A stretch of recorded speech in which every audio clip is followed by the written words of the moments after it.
What's up guys, Brian here for Gaming and welcome back to another episode of Kenneth Game.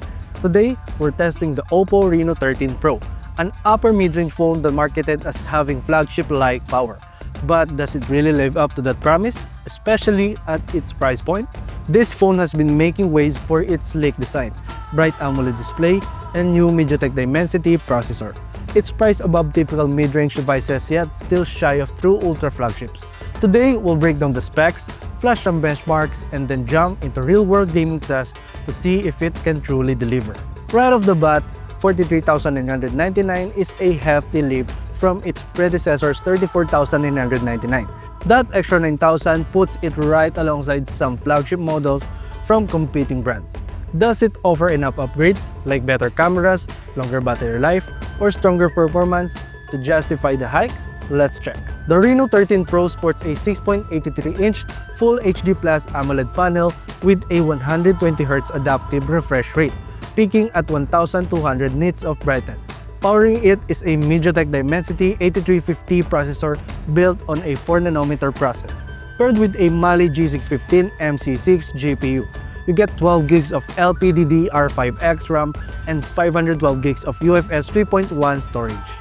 Rounding it out is a sizable 5800 mAh battery that supports 80 watts super VOOC charging, which means you can top up from near empty to 100% in well under an hour. By upper mid-range standards, that's impressive.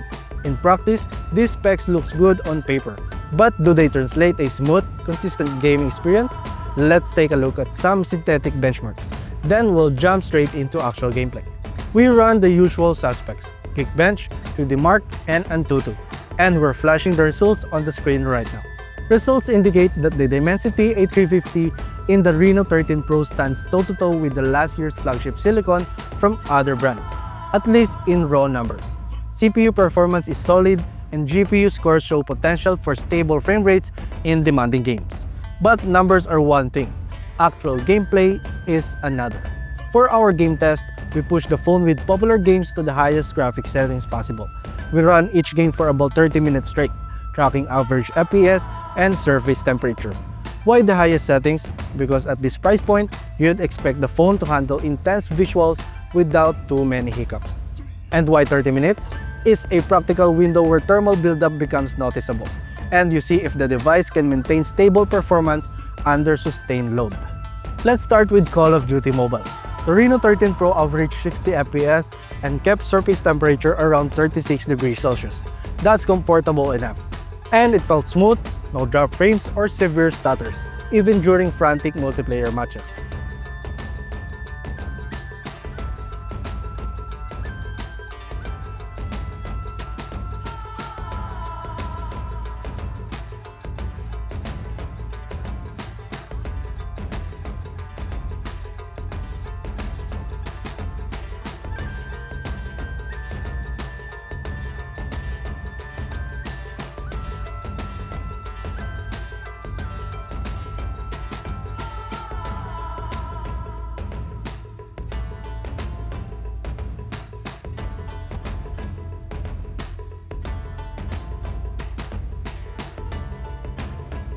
Next up, Asphalt Tonight. Racing games can be surprisingly demanding, especially with all those fancy particle effects. Here, we saw around 57 FPS on average with a slightly higher temperature at 39 degrees Celsius. The phone stayed consistent, although we did notice minor frame dips when multiple cars piled up on screen. Still, overall playability was excellent.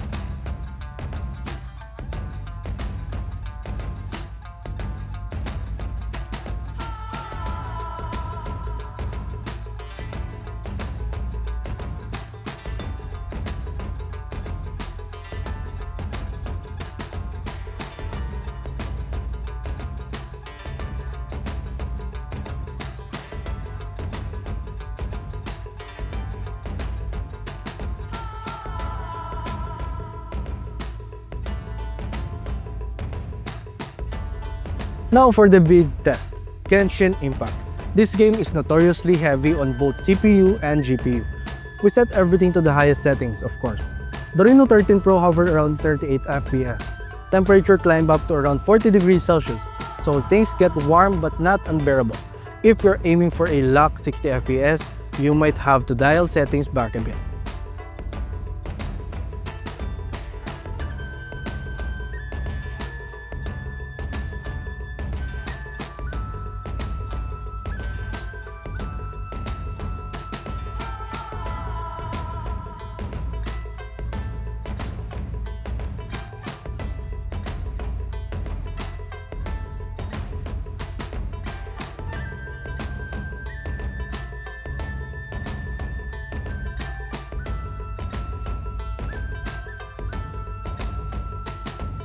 Another intensive game is Zenless Zone Zero. This game is still in testing phases but is known for its higher-end graphics. We maintain around 60 FPS on average with surface temperature hitting 42 degrees Celsius. That's quite warm to the touch. So it's borderline uncomfortable if you're sensitive to heat. Still, the performance itself was smooth with minimal stutters.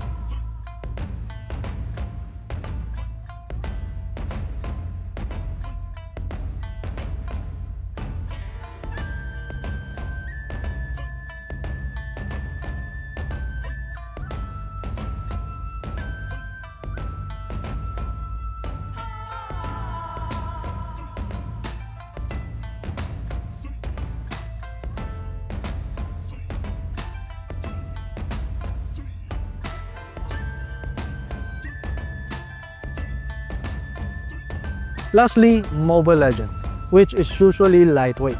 Here, the Reno13 Pro delivered a rock-solid 60 FPS and stayed at a cool 34 degrees Celsius. No issues at all, but we expected it to run this game at 120.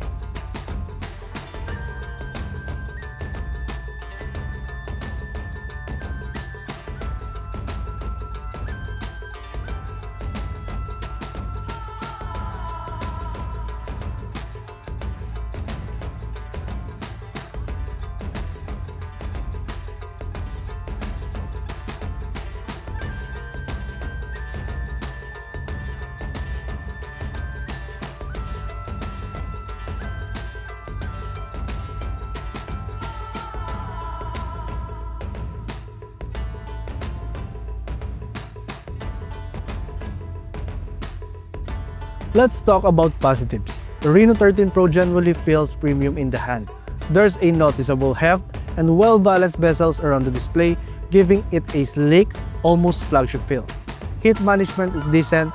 Yes, it gets warm with heavy loads, peaking at 42 degrees Celsius in our test, but it never throttled so aggressively that game felt choppy. Battery life is another plus. That 5,800 mAh cell, combined with 80 watts fast charging, gets you through a busy day of normal use or a marathon gaming session without too much stress. But there are a few drawbacks. First, while the AMOLED display is vibrant and color accurate, it only peaks at 1,200 nits of brightness, which might be insufficient if you regularly game outdoors under direct sunlight.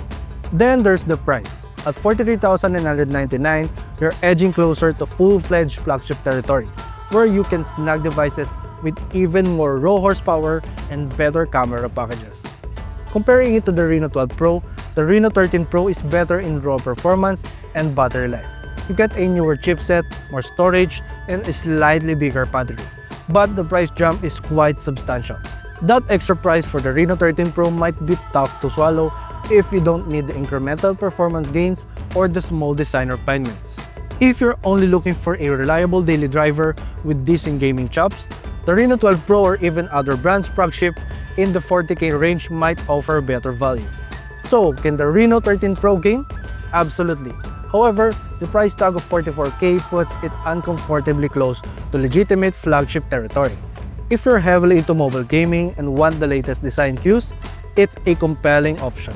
But if you want the absolute best performance for your money, there are more cost-effective phones out there, even from OPPO's own lineup.